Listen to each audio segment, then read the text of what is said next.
First, let's jump into the engine specs. The CFMoto 675 SRR runs a conventional DOHC inline-3 engine with a 120-degree crank, giving it an even firing interval, similar to the Yamaha MT-09 or Daytona 660.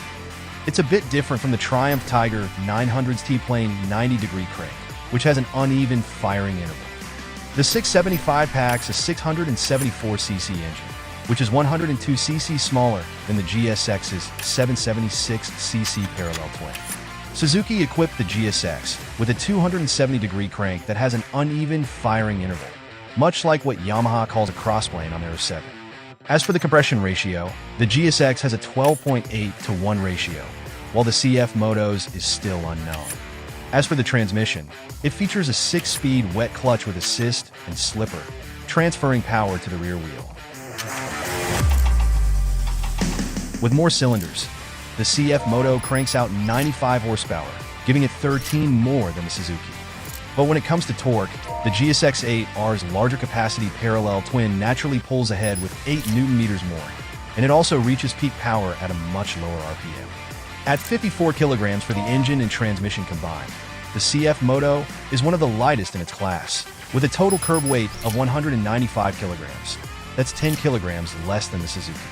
When you look at power-to-weight ratio, the 675 boasts around 20% higher power-to-weight ratio, thanks to its significant advantage in both horsepower output and weight.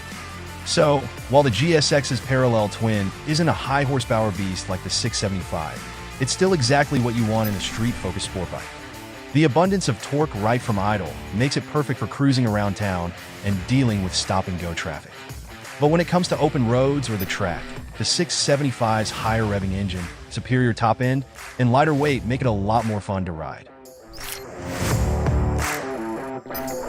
The GSX-8R comes in 3 colors: yellow, blue, and silver, all priced at $9,349 in the US.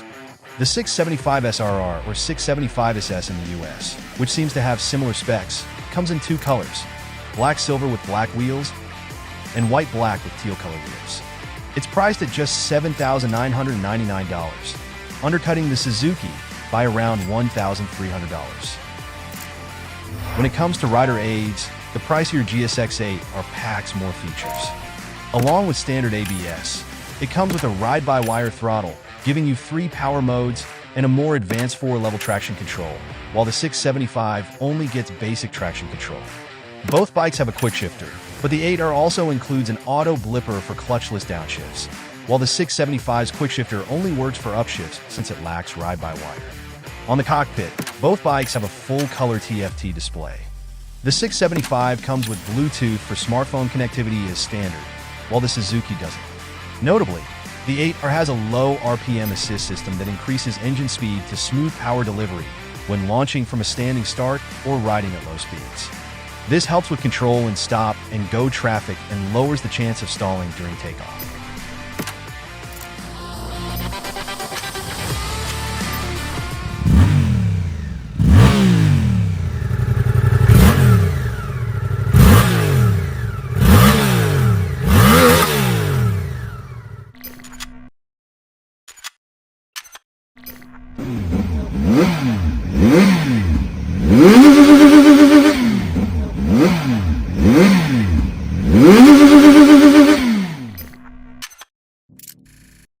Both bikes utilize steel tube frames, but Suzuki uses conventional steel, while CFMoto opts for fancier chromoly steel, claim to be lighter and offer more rigidity. The 8R pairs its frame with a steel swing arm, while the 675 gets a cast aluminum one.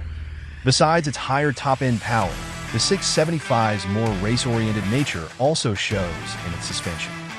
It's equipped with a 41mm KYB upside-down fork that offers the kind of adjustability you'd expect on more expensive bikes, making it pretty track-friendly. Meanwhile, the 8R leans more toward being an everyday street bike, as reflected in its non-adjustable forks. The 8R's Showa fork is paired with a Showa monoshock that has adjustable preload, while the 675 shock offers adjustments for both preload and rebound damping. For stopping power, the 8R has dual 4-piston Nissin calipers gripping 310mm discs, while the 675 comes with dual 4-piston calipers from J1, which grips slightly smaller discs. Both the 8R and 675 share the same tire sizes, 120mm up front and 180mm at the rear. Seat height is also the same, though CFMoto offers optional lower and higher seat versions.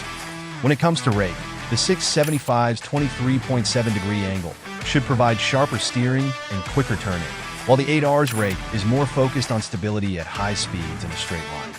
This might also contribute to its longer wheelbase, which is 65mm more than the CFMoto. Lastly, when it comes to fuel capacity, the 675's tank holds 1 liter more fuel than the 8R. So, which one should you go for? If you're mainly using your bike for commuting, the 8R is probably the better bet. It has the ideal combination of power and torque for around-town riding. Strong, tractable low-end torque with just enough top-end power.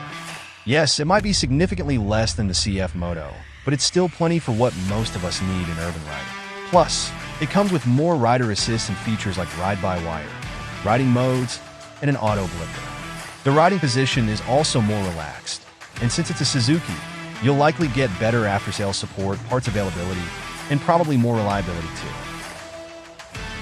If you're looking for a bike that you'll take to the track often, the 675 might suit your needs. While it may not have the same torque and pull as the 8R, its 70 Nm of torque is still respectable and should be more than enough.